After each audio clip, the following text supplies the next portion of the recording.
Hey guys, welcome back to Contest Prep University. I'm Joe Klemczewski here with Adam Atkinson. We're going to start a new series this week, and it's going to be on the entire contest diet methodology, or the approach that we take. So in our first series, we looked at peak week and all of those variables. Then we took a step back and we started talking about how to plan for peak week. Now we want to go all the way back to the beginning of you even planning your dieting process. So Adam, I think probably the best place to start is a lot of people try and reverse engineer this process and say, well, how many weeks or months do I need? How much weight do I need? So you as a coach, I know you've seen it all. You see people get ready on time. You help people win big, but you also see people miss the mark. How do you help a client determine how much time they need for a contest prep?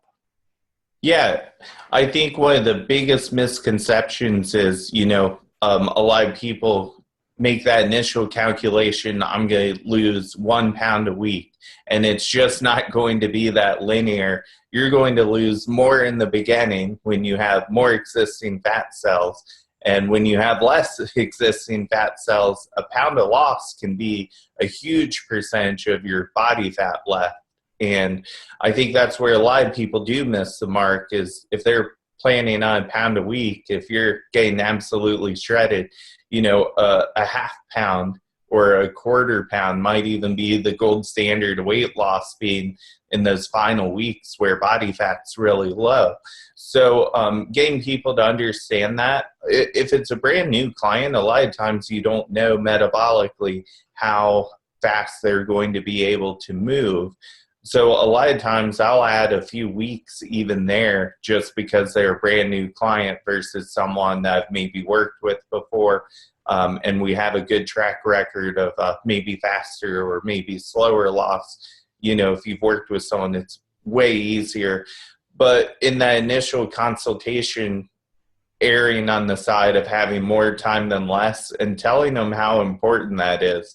Because if you end up dieting longer, that's not necessarily a bad thing, especially if you're ready on time, because there's really not a whole lot you can do if there's not a lot of time left. Yeah, and you brought up a great thing about fat cells, and we all have a different amount. Like I may have 150 billion adipose cells, somebody else may have 15 billion.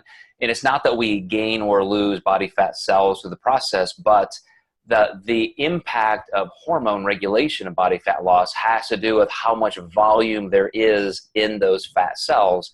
And as you said, not only do you start looking better at the end, maybe even just losing a few ounces, sometimes you may not lose that much on the scale at all, and visibly it's such an amazingly higher percentage of your total body fat, but it also gets harder to lose at the end, once you're pushing against your metabolic set point. So I agree that you have to really be careful to take enough time, give yourself that cushion, plan for weeks that you may not be as on point, plan for weeks for transitions where you're going to have to adjust your macros a little bit. But do you tell people, look, I really love as kind of a gold standard to have maybe 6 months or 4 months? Like what is your typical range? Yeah, with the first-time competitor, I usually tell people a year, kind of doing the metabolic building phase. I always say it takes a year to make a champion with someone brand new. If they have competed before, usually around 6 months. And that doesn't mean they're going to be in like hardcore prep for 6 months. So that's kind of the biggest question I get. Well, when does prep start? And I always question, does prep mean you're going to be really serious about your diet? Because I want your diet to be serious the whole time. And then we divvy that up into phases like the transition phase, the core phase, which we can touch on that later, of course. But, I want someone to be consistent no matter what phase of prep they're in. Yep, and it's funny that you brought up those different phases of dieting, because that's definitely what I do want to talk about in this series. We're going to go through, guys, not only how to approach it from a linear, as Adam said, time scale, but as a pretty non-linear. What are the different phases you're looking for and transitioning into? And the all-important kind of newer concept people are discussing, diet breaks, and then how to make that final turn into peak week. So stay with us through this series. We're gonna look at about 5 or 6 episodes, we hope, to wrap it up, but to make sure that you have a very good idea of how to even approach your contest diet. We'll see you guys next time.